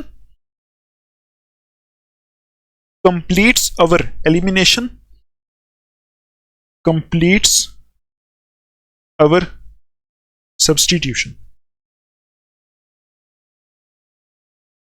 and in case of 3 degree alkyl halides, alkene will be major product. तो ये आपको कुछ पॉइंट्स याद रखने, यहां भी रखो तो चलेगा। यहां मैंने लिखा है कि यहां भी हमारे पास जो एल्काइल हैलाइड है ना, ये वाला, ये हमने 1 डिग्री लेना है तभी ये प्रिपेयर होगा। तो यहां लिखा है better results are obtained if alkyl halide is 1 degree. अगर एल्काइल हैलाइड 1 डिग्री है तब बेटर रिजल्ट मिलेंगे, ईथर बनने के चांसेस ज्यादा होंगे। देखो, इन केस ऑफ 2 डिग्री, अगर हम 2 डिग्री अल्काइल हैलाइड लेके रिएक्शन कराएंगे तो वहां एलिमिनेशन रिएक्शन कंप्लीट हो जाएगी और सब्स्टिट्यूशन, मतलब यहां सब्स्टिट्यूशन हो रही है। न्यूक्लियोफाइल, ये वाला न्यूक्लियोफाइल इसके ऊपर अटैक कर रहा है, न्यूक्लियोफिलिक सब्स्टिट्यूशन हो रही है, वहां एलिमिनेशन होने के चांस हो जाएंगे। एलिमिनेशन हो गई तो ईथर नहीं बनेगा। In case of 3 degree alkyl halides, alkene will be the major product. अगर हम 3 डिग्री लेंगे तो वहां एल्कीन बन जाएगा, ईथर नहीं बनेगा। तो इसलिए यहां अल्काइल हैलाइड कौन सा लेना है, 1 डिग्री। यहां भी अल्कोहल आपको कौन सा लेना है, 1 डिग्री, अगर आपको अच्छे से ईथर प्रिपेयर करना है। ठीक है, अब देखो इस मेथड से हम एराइल ईथर भी बना सकते हैं। तो आप लिखोगे phenols can also be converted, phenols can also be converted into ethers by this method, मतलब इस विलियमसन सिंथेसिस से हम फिनोल्स को भी ईथर में कन्वर्ट कर सकते हैं। तो फिनोल को कन्वर्ट कैसे करेंगे, तो हम एक फिनोल ले रहे हैं, फिनोल बना रहे हैं एक। देखो फिनोल आपको पता है ना, देखो ये हमारा फिनोल है। इस फिनोल को हम पहले सोडियम फिनॉक्साइड बनाएंगे। सोडियम फिनॉक्साइड बनाने के लिए यहां हम NaOH से इसकी रिएक्शन करेंगे तो होगा क्या, यहां इसका फिनोल के ऊपर ONa हो जाएगा, ONa हो गया। देखो ONa, ये लग गया ONa। ठीक, अब ये ONa कौन सा बन गया, ONa ये वाला बन गया, ONa वाला ये। इसके ऊपर हम किसकी रिएक्शन कराएंगे, अटैक कराएंगे RX का। ठीक, तो यहां मैं लिख रहा हूं इसके ऊपर किसका अटैक कराएंगे, X और R का, मतलब एल्काइल हैलाइड का। ठीक, तो अब आप देखो ये X और Na यहां से निकल जाएगा, ये माइनस है ये प्लस है, X और Na निकलेगा तो इसको फाइनली हम ऐसा बोल सकते हैं, इसको टेढ़ा कर दो। देखो ये हमारा वही है, इसको उधर कर दिया, Na और X निकल गया, ये O यहां इसको टेढ़ा किया, O है, O आ गया, और ये NaX निकल गया, ये वाला R इस O के साथ लग जाएगा, से ये R लग गया। अब देखो ये फिनोल को भी हमने इस मेथड से ईथर में कन्वर्ट कर दिया। ठीक है, तो इतना आपको करना है कि ये होता है हमारा ईथर्स ऐसे प्रिपेयर होता है। मुझे उम्मीद है आपको सारा क्लियर हो गया होगा। तो अभी मैं कुछ नहीं बोलूंगा इन पे, अभी हम नेक्स्ट टॉपिक पे चलते हैं, फिजिकल प्रॉपर्टीज पे। इसको आप अच्छे से लिख लो, साफ करते हैं फिर आगे चलते हैं। अब हम देखते हैं फिजिकल प्रॉपर्टीज ऑफ ईथर्स। ठीक है, सिंपल चीज है। तो आप यहां देखो होता क्या है, देखो यहां due to large size of alkyl groups then hydrogen. देखो ये होता है हमारा ईथर ऐसे करके ऐसे। तो आपको मैंने अभी बताया कि यहां R की जगह हाइड्रोजन नहीं लग सकता है, यहां एल्काइल ग्रुप्स लग सकते हैं। तो एल्काइल ग्रुप्स का साइज हाइड्रोजन से बड़ा होता है, तो यहां वही लिखा है due to large size of alkyl groups then hydrogen bond angle in ethers is large. Bond angle यहां लार्ज होता है, जो मैंने आपको बताया ये बॉन्ड एंगल बड़ा होता है, 11.7 डिग्री होता है। ठीक, तो यहां लिखा है 110 डिग्री से बड़ा होता है। Therefore net dipole moment becomes less, इसकी नेट डाइपोल मोमेंट लेस हो जाती है। मतलब देखो मैं आपको एक चीज समझाता हूं, आपने पढ़ा होगा अगर मॉलिक्यूल ऐसा होगा ना, ठीक है, और मॉलिक्यूल ऐसा होगा, ऐसा दोनों में, आप मुझे बताओ किसकी डायपोल मोमेंट है। ठीक, देखो अगर मॉलिक्यूल ऐसा होगा ना सीधा, तो यहां अगर डेल्टा नेगेटिव है, यहां डेल्टा प्लस है, यहां डेल्टा प्लस चार्ज है, तो यहां इस तरफ डायपोल मोमेंट होगी, इस तरफ डायपोल मोमेंट, इस डायपोल मोमेंट को कैंसिल कर देगी। ओवरऑल ये मॉलिक्यूल जो होगा, ये इसके ऊपर चार्ज बिल्कुल नहीं है, जैसे कार्बन डाइऑक्साइड होता है, देखो ऐसा होता है। इसके ऊपर डेल्टा नेगेटिव आएगा क्योंकि ये हमारा इलेक्ट्रोनेगेटिव है, यहाँ भी डेल्टा नेगेटिव आएगा, यहाँ डेल्टा प्लस आएगा। अब देखो यहाँ से यहाँ डायपोल मोमेंट, इधर से इधर डायपोल मोमेंट, इधर और इधर अपोजिट डायरेक्शन में डायपोल मोमेंट, यहाँ कैंसिल हो जाएगी। ओवरऑल ये मॉलिक्यूल पोलर नहीं है। ठीक, इसी तरह यहाँ अगर इथर में बॉन्ड ऐसी होगी, सीधी सीधी होगी, तो डायपोल मोमेंट बिल्कुल नहीं होगी। अब देखो अगर मॉलिक्यूल ऐसा हो, तो यहाँ क्या आएगा, डेल्टा नेगेटिव, यहाँ आएगा डेल्टा पॉजिटिव, यहाँ डेल्टा पॉजिटिव। बोलो एक डायपोल मोमेंट हम ऐसे दिखाएंगे, एक ऐसे दिखाएंगे, क्या दोनों आपस में कैंसिल आउट कर रही हैं? तो कैंसिल आउट कम कर रही हैं यहाँ, मतलब डायरेक्ट एक दूसरे को दोनों ही कैंसिल आउट नहीं कर रही। मतलब डायपोल मोमेंट जो हम ऐसे दिखा रहे हैं वो डायरेक्ट ही अपोजिट डायरेक्शन में नहीं है। ठीक है, अब देखो अगर तो इथर का मॉलिक्यूल ऐसा होता ना, तो उसके ऊपर डायपोल मोमेंट होने के चांसेस ज्यादा थे, लेकिन आपको पता है इथर का मॉलिक्यूल बॉन्ड एंगल बढ़ने की वजह से कुछ ये ऐसा हो गया है, कुछ मतलब स्ट्रेट हो गया। देखो स्ट्रेट होने की वजह से ओवरऑल यहाँ डायपोल मोमेंट कम हो गई। देखो यहाँ डेल्टा नेगेटिव होगा, यहाँ डेल्टा प्लस होगा, यहाँ डेल्टा प्लस होगा, लेकिन ऐसा कुछ है, ये बॉन्ड एंगल बढ़ने की वजह से ये बॉन्ड्स एकदम कुछ स्ट्रेट किस्म की हो गई हैं, तो यहाँ से डायपोल मोमेंट, यहाँ से डायपोल मोमेंट मैक्सिमम कैंसिल हो जाएगी। तो इथर के मॉलिक्यूल के ऊपर, इथर्स के ऊपर लो पोलैरिटी होती है। ठीक है, लो पोलैरिटी, तो वही यहाँ मैंने लिखा है। Due to large size of alkyl groups, मतलब इन एल्काइल ग्रुप के लार्ज साइज की वजह से और इन बॉन्ड पेयर की रिपल्शन की वजह से बॉन्ड एंगल बढ़ जाता है, तो नेट डायपोल मोमेंट इथर्स के ऊपर कम हो जाती है।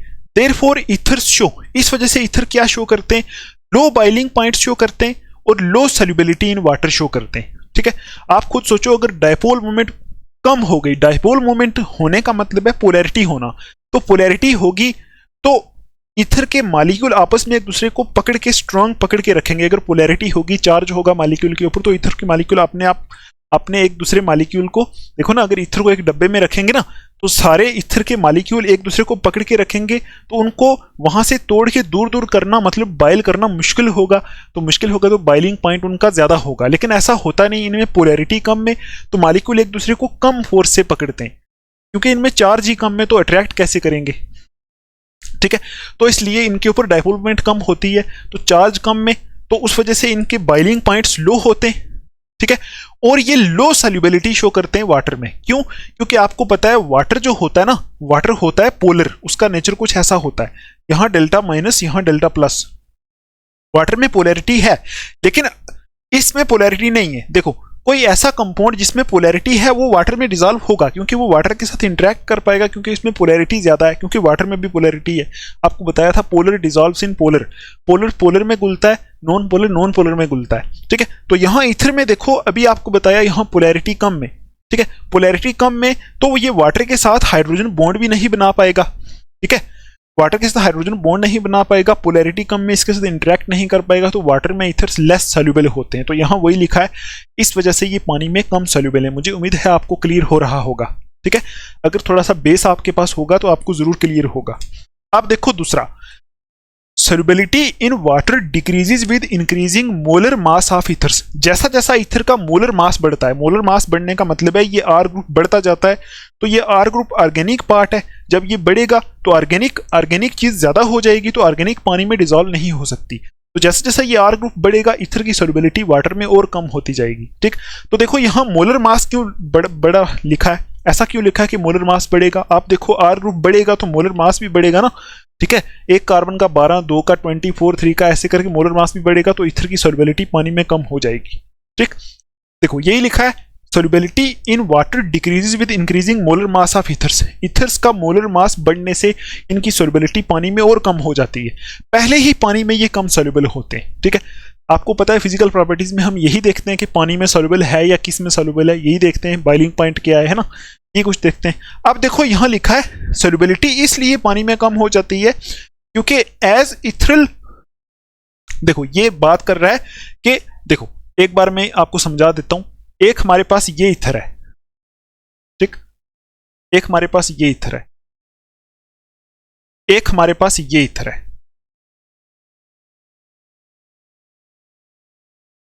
एक ये इथर है। ठीक है, यहां ऐसा कुछ। तो देखो इसका मोलर मास कम होगा, इसका मोलर मास ज्यादा होगा, तो ये फिर भी पानी में कुछ ना कुछ सॉल्युबल होगा। क्यों? क्योंकि पानी का जो हाइड्रोजन है ना, उसके साथ देखो वाटर ये हमारा H और H, ठीक है। देखो इसमें ये जो ग्रुप्स है ना, ये छोटे छोटे ग्रुप होने की वजह से ये ऑक्सीजन ज्यादा हिंड्रेड नहीं है, छुपा हुआ नहीं है, तो ये इस हाइड्रोजन के साथ हाइड्रोजन बॉन्ड बना सकता है, तो ये फिर भी वाटर में सोल्यूबल है। लेकिन ये जो इथर है, इसमें ये जो ग्रुप है, ये बड़े बड़े ग्रुप में ये ग्रुप करते क्या है, ये इस ऑक्सीजन को हिंडर कर देते हैं। ये देखो ये ग्रुप इतना है लेकिन इतना है नहीं, ये पूरे ऑक्सीजन को, ये बड़ा ग्रुप है ना, पूरे ऑक्सीजन को हिंडर कर लेगा। तो अगर इसको वाटर में डालेंगे ना, ये वाटर के साथ हाइड्रोजन बॉन्ड बनाने में इसको थोड़ी सी प्रॉब्लम आएगी, ठीक है। तो अगर मॉलिक्यूलर मास बढ़ जाएगा तो वो सॉल्युबिलिटी उनकी वाटर में और ज्यादा कम हो जाएगी। वही यहां लिखा है, as ethereal oxygen becomes more hindered. देखो कि इथर का जो ऑक्सीजन होता है वो ज्यादा हिंडर हो जाता है किस टाइम, जब मॉलिक्यूलर मास इथर का बढ़ जाता है। उस टाइम जब मॉलिक्यूलर मास बढ़ जाता है तो इथर का ऑक्सीजन ज्यादा हिंडर हो जाता है, उस वजह से वो पानी के साथ हाइड्रोजन बॉन्ड नहीं बना सकता, वाटर के साथ हाइड्रोजन बॉन्ड नहीं बना सकता। देखो and becomes less available to intermolecular hydrogen bonding with water, ठीक है।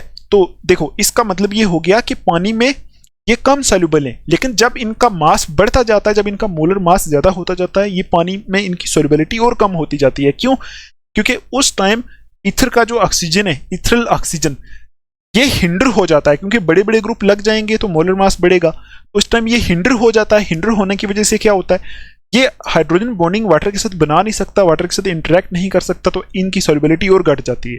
तो आपसे कोई पूछे ये पानी में ज्यादा सॉल्युबल होगा या ये, तो आप क्या बोलोगे? ये वाला, ठीक। मुझे उम्मीद है आपको इतना क्लियर हो गया होगा। तो इतना ही रखो, ज्यादा कुछ मत करो, फिजिकल प्रॉपर्टीज में यही रखो कि आपकी बुक के ऊपर इतना ही कुछ दिया है, कुछ ज्यादा खास दिया नहीं है, तो इतना ही हमें पढ़ना है, ठीक।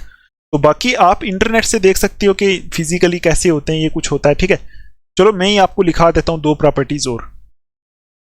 तो अभी देखो ये 2-3 प्रॉपर्टीज हैं, ये भी देख लो कि इथर्स होते क्या, इनका कलर कैसा होता है। तो ethers are colourless liquids at room temperature. Room temperature पे ये कलरलेस लिक्विड्स होते हैं।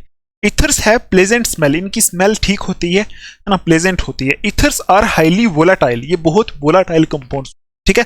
और पोलैरिटी कैसी होती है इनमें, पोलैरिटी भी लिख सकते हो, कलर लिख सकते हो, ऑर्डर लिख सकते हो। पोलैरिटी कैसी होती है, लो पोलैरिटी होती है। रीजन आपको बता दिया, बॉइलिंग पॉइंट कैसे होते हैं, लो होते हैं। पानी में सॉल्युबिलिटी कैसी होती है, कम होती है। तो यही थी हमारी इथर्स की फिजिकल प्रॉपर्टीज। मुझे उम्मीद है आपको ये क्लियर हो गई होंगी, ठीक है।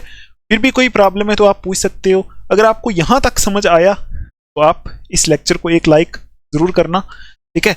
अगर अभी तक नहीं किया, अगर कर लिया तो फिर तो अच्छी बात है। तो अभी लिख लो इसको, हटाते हैं, फिर आगे चलते हैं केमिकल रिएक्शंस के ऊपर।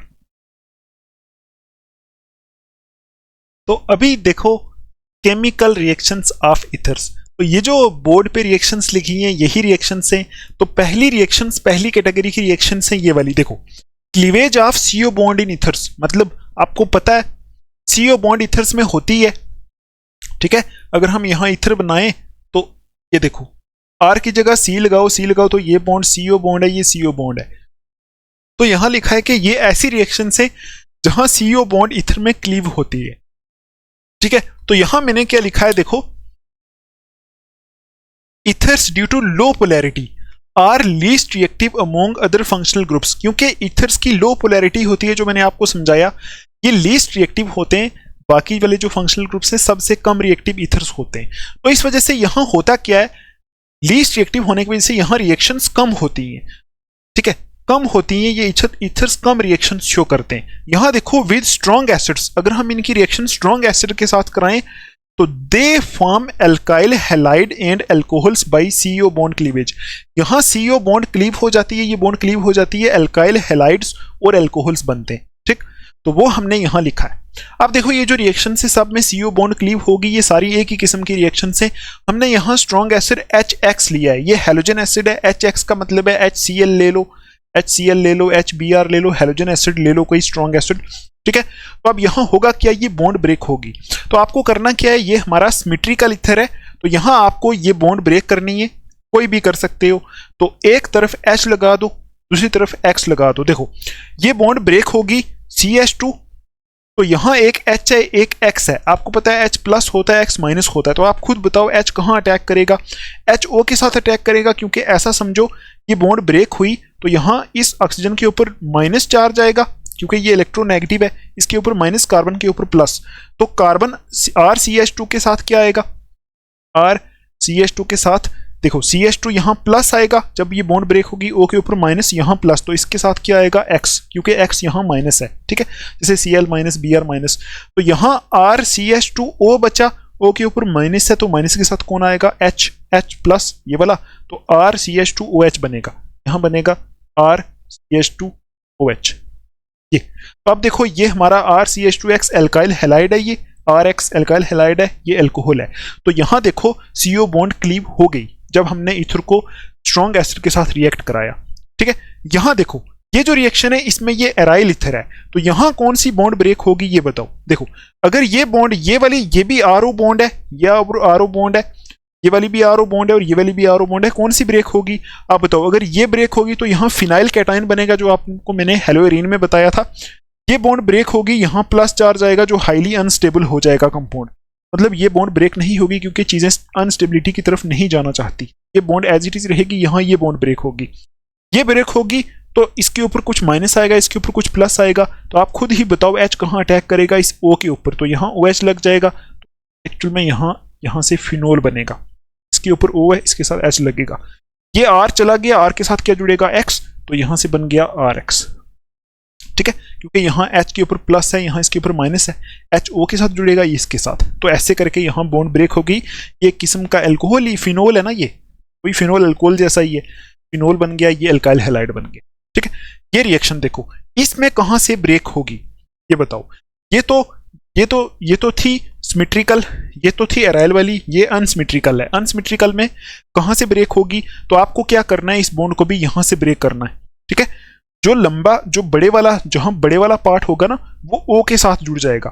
तो आप सोचो जब ये बॉन्ड यहां से ब्रेक होगी, ये बड़े वाला पार्ट O के साथ ही जुड़ा रहेगा ना, तो O के ऊपर माइनस चार्ज आएगा, ये ब्रेक होगी, इसके ऊपर प्लस, तो CH3 के साथ क्या जुड़ेगा, यहाँ इसके ऊपर माइनस है, इसके ऊपर प्लस है, ठीक है। तो माइनस वाला कहाँ जुड़ेगा, CH3 के साथ, तो CH3X बन जाएगा, ठीक है। CH3 CH2O माइनस के साथ H जुड़ेगा, CH3 CH2OH बन जाएगा, CH3 CH2OH बन जाएगा, ये अल्कोहल बन गया, ये अल्काइल हैलाइड बन गया। तो ये आपने करना है, जब अनसिमेट्रिकल ईथर आएंगे ना तो इसके साथ आपने नेगेटिव पार्ट जोड़ना है, ये वाला, ठीक है, और O इसके साथ रहने देना है बड़े वाले पार्ट के साथ, ठीक है। छोटे वाले पार्ट के साथ क्या जोड़ना है, नेगेटिव वाला, बड़े वाले के साथ क्या जोड़ना है, पॉजिटिव वाला। बड़े वाले के साथ ऑक्सीजन को ऐसे ब्रेक करवाना है, ठीक है। मुझे उम्मीद है आपको ये रिएक्शन समझ आई होगी। ऐसी रिएक्शंस होती हैं कहाँ, ईथर में, जहां CO बॉन्ड ब्रेक होती है। आप प्रैक्टिस करो, प्रॉब्लम आई आप मेरे से पूछ सकते हो। अब देखो दूसरे किस्म की रिएक्शंस कौन सी होती हैं। देखो जो हमारे एल्काइल वाले ईथर हैं उनमें सिर्फ ऐसी ही रिएक्शंस होंगी और कोई रिएक्शन नहीं होती। क्यों? क्योंकि इनकी पोलैरिटी लो है ना, रिएक्टिविटी थोड़ी सी कम होती है बाकी सारे फंक्शनल ग्रुप से, तो इसलिए इनकी रिएक्शंस कम है। दूसरे किस्म के ईथर्स हैं हमारे पास एराइल ईथर्स। एराइल ईथर्स ऐसे होते हैं जहां एक बेंजीन रिंग लगी हो, उनको बोलते हैं एराइल ईथर्स। तो यहाँ एराइल ईथर में हमारे पास जो रिएक्शंस होती हैं वो होती हैं वही जो हमने फिनोल्स में भी पढ़ी, जो हमने हेलोएरीन में भी पढ़ी, इलेक्ट्रोफिलिक सब्स्टिट्यूशन। क्यों? क्योंकि देखो क्या ये एक ईथर है, बोलो क्या ये एक ईथर है? बिल्कुल है। ROR ईथर है ना, ये ऐसे करके लिखूं अगर मैं ROR, बोलो क्या ये ईथर है? सिर्फ इस R की जगह यहाँ एराइल ग्रुप लगा है तो ईथर ही हुआ ना, एराइल ईथर हुआ। तो यहाँ होता क्या है आपको पता है, यहाँ एक ऑक्सीजन है इसके ऊपर, तो ऑक्सीजन के ऊपर होते हैं लोन पेयर। होता क्या है यहाँ जब एराइल ईथर बनते हैं ना उस टाइम ये जो लोन पेयर हैं ये इस बॉन्ड के साथ कंजुगेशन में होते हैं, बेंजीन रिंग की बॉन्ड के साथ। तो होता क्या है, ये ऑक्सीजन अपने लोन पेयर यहाँ डोनेट करता है, ये बॉन्ड यहाँ से इधर चली जाती है, ठीक, मतलब यहाँ रेजोनेंस हो जाती है। तो रेजोनेंस होने की वजह से यहाँ रेजोनेटिंग स्ट्रक्चर्स बन जाते हैं। देखो एराइल ईथर्स में ये बॉन्ड इधर आएगी तो यहाँ माइनस चार्ज आएगा, इधर डबल बॉन्ड आ जाएगी, OR आएगा, इसके ऊपर प्लस चार्ज आएगा, ठीक। तो यहाँ बॉन्ड एज इट इज रहेगी, यहाँ एज इट इज। तो दूसरा रेजोनेटिंग स्ट्रक्चर कैसे बनेगा, ये माइनस चार्ज इधर आएगा, ये बॉन्ड इधर आ जाएगी, ठीक है। तो होगा क्या, यहाँ माइनस चार्ज आएगा, ये बॉन्ड इधर आएगी, ये बॉन्ड इधर आएगी, यहाँ डबल बॉन्ड OR आएगा, यहाँ प्लस आएगा। थर्ड स्टेप में ये माइनस इधर आएगा, ये बॉन्ड इधर आ जाएगी। तो आप खुद सोचो रेजोनेटिंग स्ट्रक्चर नेक्स्ट हमारे पास बन जाएगा कौन सा, यहाँ बॉन्ड ये वाला, यहाँ माइनस चार्ज और यहाँ डबल बॉन्ड OR प्लस। अब आप देखो सारे के सारे रेजोनेटिंग स्ट्रक्चर्स इसमें वही काम हो रहा है जो फिनोल्स में भी हो रहा था, जो हेलोएरीन्स में भी हो रहा था। देखो जब ये OR ग्रुप ऊपर लगा है ना बेंजीन रिंग के, है तो ये एराइल ईथर, लेकिन इस वजह से रेजोनेंस हो रहा है क्योंकि ऑक्सीजन के ऊपर लोन पेयर्स हैं। रेजोनेंस की वजह से देखो आर्थो पे, पैरा पे, आर्थो पे नेगेटिव चार्ज आ रहा है। ठीक है, तो नेगेटिव चार्ज आएगा। आप खुद सोचो, अगर इसके सामने मैं एक इलेक्ट्रोफाइल रख दूं, इलेक्ट्रोफाइल होता है जिसके ऊपर प्लस चार्ज हो, तो वो कहां अटैक करेगा? वही सेम चीज जो पहले पढ़ाई, या तो ये इस आर्थो पे अटैक करेगा, या फिर ये इस पैरा पे अटैक करेगा, या फिर ये इस आर्थो पे अटैक करेगा। या तो आर्थो पे या पैरा पे अटैक करेगा। क्यों? कि OR ग्रुप जब ऊपर लगा एराइल ईथर में, आर्थो पैरा पे हमारे पास नेगेटिव चार्ज आ जाता है बेंजीन रिंग में, तो इस वजह से यहां होती हैं इलेक्ट्रोफिलिक सब्स्टिट्यूशन रिएक्शंस। मतलब इसको हम इलेक्ट्रोफिलिक एरोमेटिक सब्स्टिट्यूशन भी बोल सकते हैं, क्योंकि ये रिएक्शन बेंजीन रिंग के ऊपर होंगी। ठीक है, तो ऑफ एराइल ईथर्स। ठीक है, आगे लिखा है एराइल ईथर मतलब बेंजीन रिंग वाले ईथर्स में। ठीक, अब देखो ये आपको समझ आ गया, और ऐसी रिएक्शंस हमने पहले भी पढ़ी हैं, अब आप कर लोगे। पहली है हेलोजिनेशन। अब देखो यहां Br2 है, होगा क्या? यहां से होगा क्या? Br2 को ऐसे लिख सकते हैं, Br कुछ ऐसा होगा, यहां से Br प्लस जनरेट होगा, Br प्लस जनरेट होगा यहां से इलेक्ट्रोफाइल। तो वो कहां अटैक करेगा? बोलो आर्थो और पैरा पे।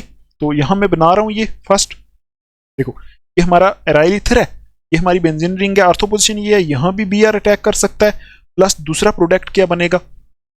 Br यहां नीचे भी अटैक कर सकता है पैरा पे, पर OR लगा है। बोलो क्या ये प्रोडक्ट आपको समझ आए?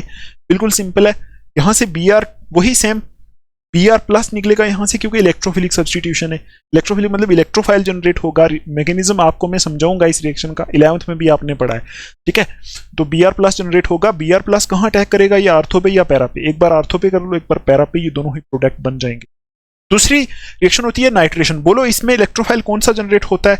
NO2 प्लस ये जनरेट होता है। तो ये हमने बोला है वही कॉन्सेंट्रेटेड H2SO4 और कॉन्सेंट्रेटेड HNO3 की प्रेजेंस में रिएक्शन होती है।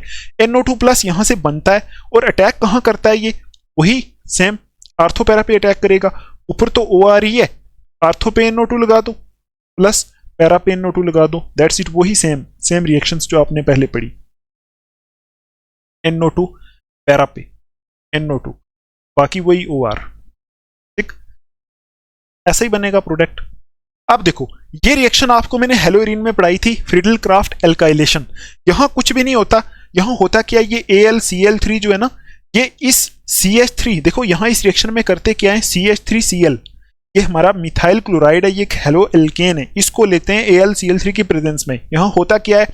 AlCl3 इस Cl को भी अपने अंदर ले लेता है और यहां से बन जाता है AlCl4। अंदर लेगा तो माइनस चार्ज आएगा, AlCl4 माइनस ऐसे आएगा। ठीक, नहीं माइनस नहीं आएगा, प्लस ऐसा आएगा कि प्लस आएगा। चलो रहने दो अभी, जो भी आएगा। अब बस इतना याद रखो, अब इतना याद रखो AlCl3 जो है ये इस Cl को भी अपने अंदर ले लेता है और यहां से इलेक्ट्रोफाइल क्या जनरेट होता है? CH3 plus, CH3 plus electrophile यहां से जनरेट कराता है। ठीक है, तो AlCl3 इस Cl को यहां से ले लेता है, CH3 प्लस इलेक्ट्रोफाइल जनरेट कराता है। इलेक्ट्रोफाइल कहां अटैक करेगा? बोलो आर्थो पैरा पे। तो एक बार आर्थो पे CH3 लगा दो, ऊपर तो वही OR है, ये बेंजीन रिंग है। एक बार पैरा पे लगा दो, एक बार हम क्या करेंगे? CH3 को पैरा पे लगा देंगे। अरे देखो ये प्रोडक्ट बनेगा। ये जो रिएक्शन होती है इसमें एल्काइल ग्रुप बेंजीन रिंग के ऊपर ऐड हो रहा है ना, इस रिएक्शन को बोलते हैं फ्रीडल क्राफ्ट एल्काइलेशन। ठीक है, यहां एल्काइलेशन हो रही है, बेंजीन रिंग के ऊपर एल्काइल ग्रुप ऐड हो रहा है। देखो CH3 ग्रुप ऐड हो रहा है। ठीक, कुछ समझ आया? बोलो कुछ समझ आ रहा है? कुछ भी नहीं, कुछ नहीं आ रहा समझ? आ रहा है समझ। देखो AlCl3 क्या करेगा? Cl को अपने अंदर लेगा, CH3 प्लस जनरेट कराएगा, CH3 प्लस इलेक्ट्रोफाइल है, आर्थोपैरा पे अटैक करेगा, बस बन गए प्रोडक्ट। यहां देखो यहां भी वही AlCl3 है, ये क्या करता है? Cl को अपने अंदर पकड़ लेता है और यहां से इलेक्ट्रोफाइल क्या जनरेट होगा? CH3CO प्लस ये जनरेट होगा। ठीक, और ये कहां अटैक करेगा? वही सेम आर्थोपैरा पे। देखो आर्थो पे COCH3 लगा सकते हैं, देखो ना COCH3 है, ऊपर तो वही OR है, बीच में बेंजीन रिंग है, और पैरा पे भी यही करेगा। ठीक, पैरा पोजीशन ये वाली है, COCH3 लगा दिया, ऊपर हमारा OR है, दैट्स इट। कुछ मुश्किल है नहीं, बस इलेक्ट्रोफाइल जनरेट कराना है ना। ठीक, देखो इसमें आपको ज्यादा सोचना नहीं है, सीधा सीधा मैंने आपको बताया रेजोनेंस की वजह से आर्थोपैरा पे नेगेटिव चार्ज आता है, इस वजह से इलेक्ट्रोफाइल आर्थोपैरा पे अटैक करता है। ठीक है, आपको पहले भी बताया नाइट्रेशन में NO2 करता है, हेलोजिनेशन में Br लो Cl लो जो लेना है वही करेगा। फ्रिल ग्राफ एल्काइलेशन में एल्काइल ग्रुप करता है CH3, एसाइलेशन में एसाइल ग्रुप करता है CH3CO को, इस ग्रुप को एसाइल ग्रुप बोलते हैं, तो ये करता है। ठीक है, इसको आप एक बार लिख लिख के प्रैक्टिस करो, प्रॉब्लम आई आप मेरे से पूछ सकते हो। तो यही थी हमारी केमिकल रिएक्शंस ऑफ ईथर्स। ठीक, अब हम देखते हैं final topic uses of ethers. तो एक बार लिख लो, इसको साफ करते हैं फिर आगे चलते। तो अभी देखो यूजेस ऑफ ईथर्स, तो ये साफ नहीं हो रहा है यहां से, ठीक है, इसको बाद में देखेंगे। अभी आप ये देखो यूजेस, तो देखो आपने बहुत बार पढ़ा होगा कि ऑर्गेनिक कंपाउंड्स जो होते हैं वो ऑर्गेनिक में डिजॉल्व होते हैं, और ऑर्गेनिक कौन से कंपाउंड में ऑर्गेनिक डिजॉल्व होते हैं, वहां आपने मैक्सिमम देखा होगा ईथर्स में, बेंजीन में। तो ये ईथर्स जो होते हैं ना यूजुअली सॉल्वेंट के तौर पे यूज किए जाते हैं। ठीक, तो यहाँ पहला यूज देखो, industrial solvent for oils, resins and gums के लिए ये सॉल्वेंट के तौर पे यूज होता है इंडस्ट्रीज में। ठीक है, एक्सट्रैक्टिंग सॉल्वेंट के तौर पे यूज होता है लेबोरेटरी एंड इंडस्ट्रीज में। ठीक है, as a reaction medium for carrying out lithium aluminium hydride reductions, जब हम रिडक्शन कराते हैं LiAlH4 यूज करके, LiAlH4 lithium aluminium hydride use करके रिएक्शंस कराते हैं, वहां रिएक्शन में मीडियम के तौर पे ईथर्स यूज होते हैं। ठीक, in the preparation of Grignard reagent, Grignard reagent मैंने आपको बताया था हेलो एल्केन में। ठीक है, एक कंपाउंड होता है, इसको बोलते हैं ऑर्गेनोमेटेलिक कंपाउंड, यहाँ मेटल और कार्बन के बीच में बॉन्ड होती है। ठीक, तो इसकी प्रिपरेशन में ईथर यूज होता है।